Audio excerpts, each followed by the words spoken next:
Welcome to Assembly Calendar. I'm Ted Flint. With us today, Assemblyman Anthony Palumbo, who serves the 2nd Assembly District, which includes Suffolk County. Assemblyman Palumbo, nice to see you. Nice to see you. Thank you for having me. Your debut Assembly Calendar program and new legislative session.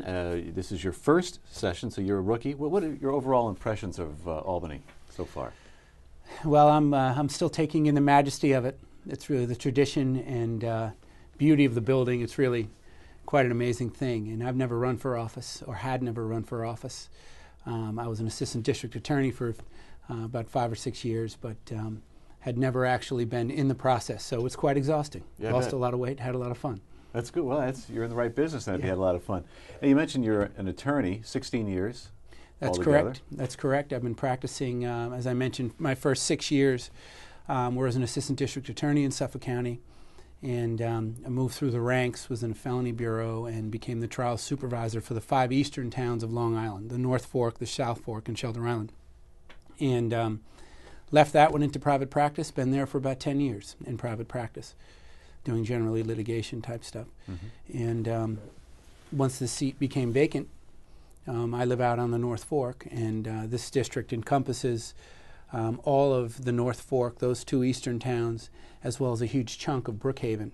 So it goes from around Mount Sinai Harbor, Port Jeff area, all the way out for those folks that are familiar with Suffolk County. So what made you decide to run? When did the light bulb go off and you really get the hunger to run for the assembly seat?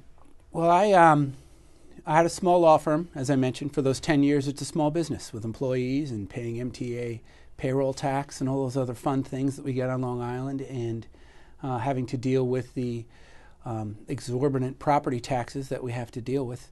I just felt that complacency, unfortunately, has gotten New York to be number 50 again, as far as business-friendly states are concerned, mm-hmm. dead last. Yep. So I wanted to get involved, and that's the beauty of America, I guess, that the ordinary Joe can put it together and run for office and fortunately get elected. If you want something done right, got to do it yourself. Do it yourself. Yeah, That's right, it. Right. Well, we have a piece with your swearing in ceremony a couple of weeks back, and with Leader Kolb, we'll take a look at that. You had to have been very proud. Your family was there. Your parents were there. Yeah, it was great, and what an experience! As I said earlier, the majesty of it all. That I sit in that chamber, even now, and I look up at the stained glass windows and say, I can't believe that I'm doing this. You know, the chamber where Roosevelt and Governor Pataki and all the other individuals who were such fantastic public servants have sat. So it was really, really an amazing day. All right, let's take a look at the Assemblyman's swearing-in ceremony. We'll come back and talk further with Assemblyman Anthony Palumbo. Assemblyman, if you'll raise your right hand for me, please, and repeat after me. I, Anthony H. Palumbo, I, Anthony H. Palumbo, do solemnly swear that I will support the Constitution of the United States I will support the Constitution of the United States and the Constitution of the State of New York, and the Constitution of the State of New York, and that I will faithfully discharge the duties of the office of Member of Assembly according to the best of my ability, so help me God. Congratulations.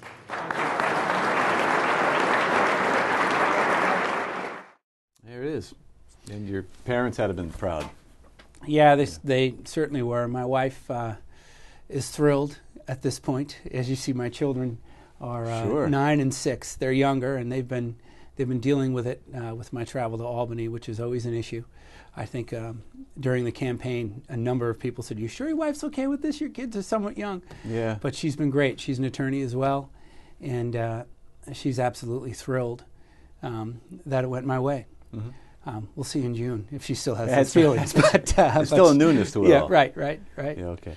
The State of the State message a couple of weeks, it's been a month, I guess, almost. The governor outlined his blueprint, his plan for what he'd like to see happen in New York State. I know you mentioned up top that we're 50th as far as being business-friendly here in New York. We have to improve upon that. The governor has said that's his priority.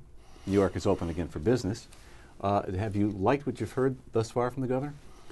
Well, I liked what I heard after the State of the State, but the devil's always in the details. Yeah. And from what I'm seeing, as we critically read the budget line by line, we have a lot of work to do.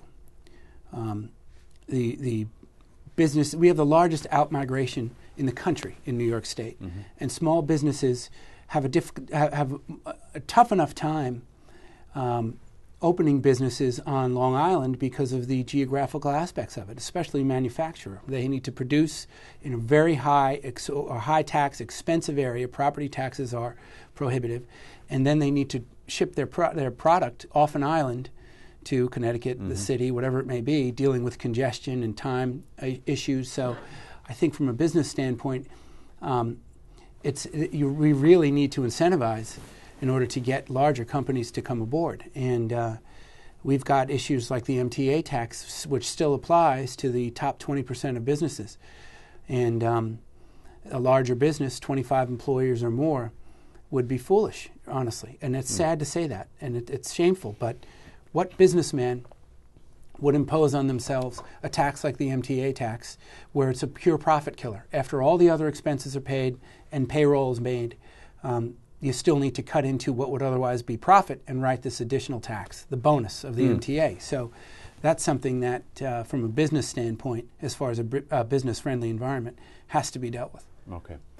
Let's look at the governor's State of the State message, part of it, and then your reaction to that. We'll come back and talk further with Assemblyman Anthony Palumbo. No matter how you look at it, New Yorkers don't just pay a high property tax, they pay the highest property tax in the United States of America. Literally, the highest property tax in the country is in Westchester County in absolute dollars. When you look at by percentage of home value, the highest costs are in upstate New York. I agree with property tax relief. I think the best way to get it is actually to reduce the cost to school districts and counties and local towns and villages. I don't think it's the fault of local government that property taxes are so high in our state. It's about Albany mandates and forcing localities to pay for it through the local taxpayers. With respect to some of the governor's comments, I had some real concern. I was encouraged by others.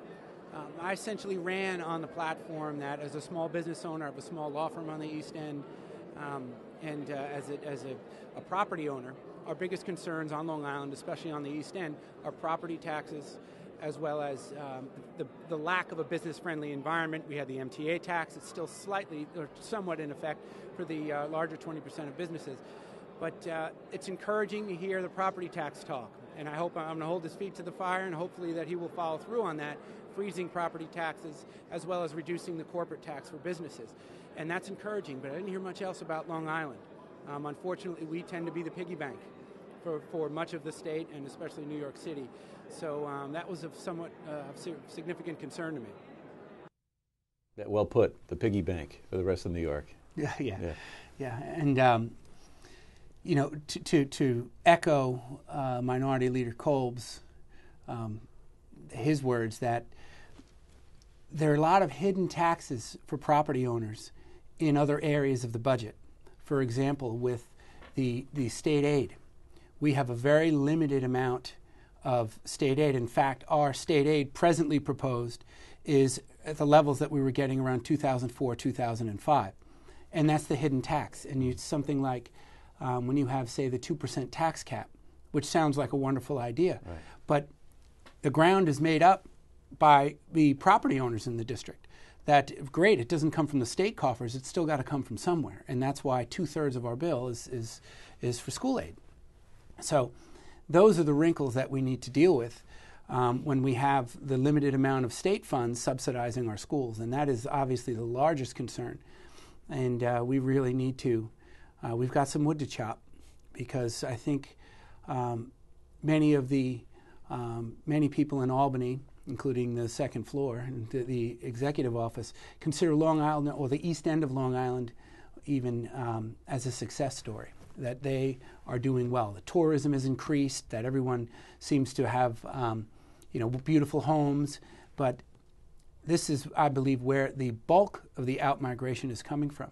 During the campaign season, as I was walking door to door, thousands of people, literally thousands of people, were telling me that, as soon as my kids are out of college or out of high school, we're going to go. We're going to sell our $700,000 home in a beautiful area because I can't. And these are people, teachers, Sure. police officers, people with good jobs. Best and the brightest, yeah. And they say, well, you know what am I going to do?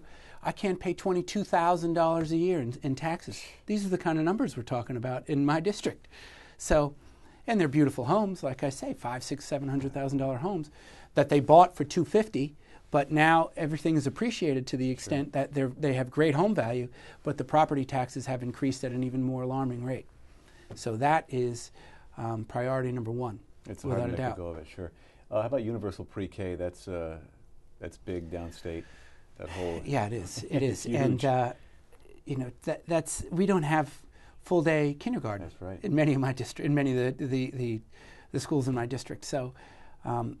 I don't think it's really prudent to send a child to school for an entire year and then keep them home for a year and then send them to first grade. It just doesn't make sense. It's a great idea. I think it's a good idea. Let me say it that way. That I believe that there is certainly some validity to it, and it sounds like it's really it sounds wonderful to society that we're going to do what we can for our children because they are priority number one, I should say. They're slightly ahead of taxes. I think I'm going to have to say that. But ultimately, it's just something that, and what all of my research has revealed is that all of the universal pre-K the implementation of universal pre-K in other areas has far exceeded the proposed costs. So it's going to cost more than we expect. And right now, with the fiscal crisis that this state is in, it's just something that is not a good option right now. I think that it's premature. It's hard to, I guess, to make everybody believe, as you do, that we're in a fiscal crisis. Not everybody sees it that way, maybe. Maybe that's the reason why you get these figures thrown around for, the cost for universal pre-K or whatever. But for a state that's in economic straits, that's a tall order. Well, sure. Well, we've got, because thankfully we are New York, probably the greatest state, in my opinion, the greatest state in the world, or the greatest area to live. We have such a diversity between New York City and the farm country and the East End and the waterways. It's just a beautiful place. So we do have a lot of people who have, I would say, almost unlimited amounts of money and funds who stay. And we've got multimillionaires, we've got the Hollywood types, we've got huge corporate giants. But it's not. It's the regular guy that's getting beaten up. It's the middle class that are moving out in droves, and the businesses aren't coming back. They're going across the river, and that is our concern. That ultimately, that we've got to deal with all of those issues to try and keep businesses here. So I see it as a crisis because every year, the numbers, no matter how you want to modify the numbers to ultimately make a political statement or to suggest that we're doing great, I don't think we are. Just by way of an example, where you can manipulate the numbers, when you look at the school runs of the proposed budget by the governor, we are getting a significant amount less on Long Island, and he's also added in all of the proposed Bond Act money as included money. It hasn't even passed. It's going to be on the ballot possibly in November, but that's included in the bottom line. So these, when you really look at it critically, these are numbers that can be absolutely fudged in many directions, and it's just not accurate. This projected surplus, too, is not realized. We won't know that's reality until when? The tax receipts come in. Yeah, until we have it. Yeah, until you have it, right. You can project until we can see it. And right. we've still got New York City schools getting they're getting 120 or 130% of the state aid, and we're still getting in the 80s. Mm-hmm. So they're getting more, we're getting less. It's really not. It's just not an equitable situation, and the numbers really can lie to a limited extent. But until we actually realize those tangible dollars, you can project just about anything if you do it in any particular way you choose. We are out of time. Assemblyman Palumbo, good to see you, and great first show. Thank you. Thank you for having me. Keep up the good work. Thank you for joining us on this edition of Assembly Calendar. We will see you soon. I'm Ted Flint.